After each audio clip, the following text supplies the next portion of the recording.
Welcome to How to Pay with PayPal tutorial. In this video, we're going to show you how to pay using PayPal. If you found this video useful, please consider subscribing and hit the like button and leave a comment down below. First, you need to sign up and make a new account in PayPal, or you can log into your existing account. When you sign up, make sure you remember your email and save it with you. After you made your account, this is what you will see. And after you finish making your account, you can create an invoice or send money through these options.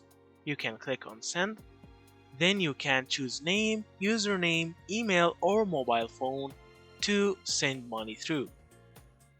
Like you can write any email to send money to the person you want.